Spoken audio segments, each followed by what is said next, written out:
Selamat siang pemirsa, Anda menyaksikan Headline News pukul 11 waktu Indonesia Barat, saya Eva Wondo. Pemirsa, satu hari jelang Lebaran, pemudik di Terminal Kampung Rambutan tampak sepi. Dibandingkan puncak arus mudik Rabu lalu, penurunan jumlah penumpang lebih dari 50%. Informasi selengkapnya kita bergabung dengan Liz Pratiwi dari Terminal Kampung Rambutan, Jakarta Timur. Liz, bagaimana kondisi terkini di Terminal Kampung Rambutan? Eva, tampak di belakang saya sejumlah calon penumpang yang akan berangkat menuju ke berbagai daerah di Terminal Kampung Rambutan, Jakarta Timur. Situasi untuk siang hari ini jika dibandingkan pada puncak arus mudik Rabu lalu, tanggal 19 April 2023, ini sudah jauh menurun. Tercatat pada puncak arus mudik lalu, ini jumlah penumpang mencapai 3.332 orang dengan 142 bis yang berangkat. Angka ini kemudian mulai menurun pada kemarin H-2 menjadi hanya 1.993 orang dengan 112 bis atau mengalami penurunan hingga 40%. Dan hari ini diperkirakan akan terus menurun mengingat pada periode yang sama tahun lalu H-1 ini mencapai penurunan 60% jika dibandingkan dengan puncak arus mudik.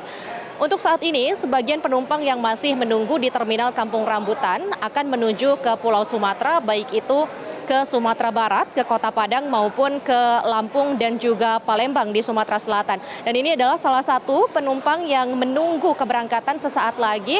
Selamat siang, Mas. Halo, selamat siang. Dengan siapa? Vito.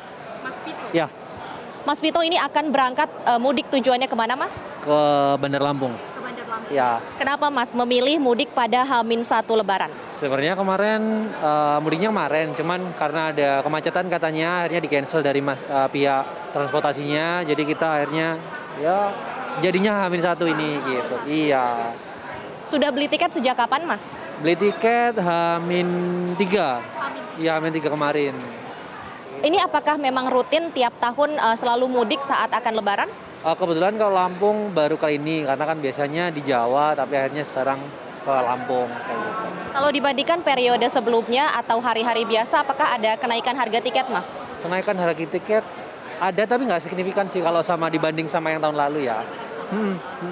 Kalau ke Lampung ini biasanya normal perjalanan berapa jam, Mas? Biasanya 18 gitu. Sekarang jadi 1,5 hari. Sekarang 1,5 hari. Sementara Lebaran esok hari berarti ada kemungkinan ini Lebaran di jalan. Kemungkinan gitu. Kemungkinan Lebaran di jalan, kira-kira apa antisipasi ya, Mas? Gimana? Antisipasinya apa? Oh nggak apa mungkin. Kita cuma bawa air minum aja biar nggak terlalu dehidrasi gitu aja sama camilan.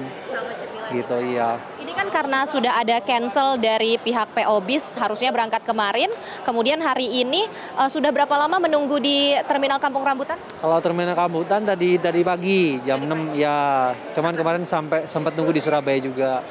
Ini akan berangkat pukul berapa, Mas? Jam 11 harusnya. Jam 11. Sekarang iya. Ya, baik kalau gitu Mas Vito dan juga keluarga dan rekan-rekannya semoga selamat sampai tujuan, selamat berlebaran. Dan pemirsa juga Eva ini di sini selain menuju ke Lampung, tadi juga ada untuk tujuan Sumatera menuju ke Padang hingga Palembang. Tercatat pada H-8 atau sejak tanggal 14 April hingga kemarin H-2 ini sudah ada 13.645 penumpang yang diberangkatkan dari Terminal Kampung Rambutan dengan 806 bis. Sementara pada puncak arus mudik di H-3 kemarin ini mengalami kenaikan jika dibandingkan tahun 2022, yakni untuk jumlah penumpang naik hingga 19% dan untuk bis yang diberangkatkan naik 8%. Sementara itu, selain tujuan Sumatera, tujuan mayoritas pada tahun 2023 ini adalah ke Jawa Barat sebanyak 41%, kemudian Jawa Tengah 38%, Jawa Timur 7%, baru lainnya adalah ke Sumatera Selatan, Sumatera Barat, Banten, Yogyakarta hingga Bengkulu. Angka ini tidak jauh berbeda jika dibandingkan pada 2022 lalu, di mana mayoritas pemudik yang berangkat dari Terminal Kampung Rambutan adalah menuju ke Jawa Barat sebanyak 46% dan juga Jawa Tengah sebanyak 43%. Dan jika dilihat saat ini masih ada sejumlah pihak yang terus bertanya kepada PO Bis karena memang ada sejumlah keterlambatan, baik itu untuk bis tujuan Padang tadi yang seharusnya berangkat pada pukul 9 pagi, namun hingga kini belum diberangkatkan, juga tujuan Lampung dan Palembang. Dan saya akan menggambarkan bagaimana kondisi di dekat tempat menunggu ini jika dibandingkan pada puncak arus mudik hari Rabu lalu. Saat ini tampak lengang sekali, berbeda jauh dengan pada hari Rabu lalu di mana banyak sekali pihak-pihak yang menunggu atau calon penumpang yang menunggu hingga ke area dekat tempat keberangkatan ini. Demikian Eva, kembali ke Anda di studio. Baik, terima kasih jurnalis MGN Lis Pratiwi untuk informasi Anda.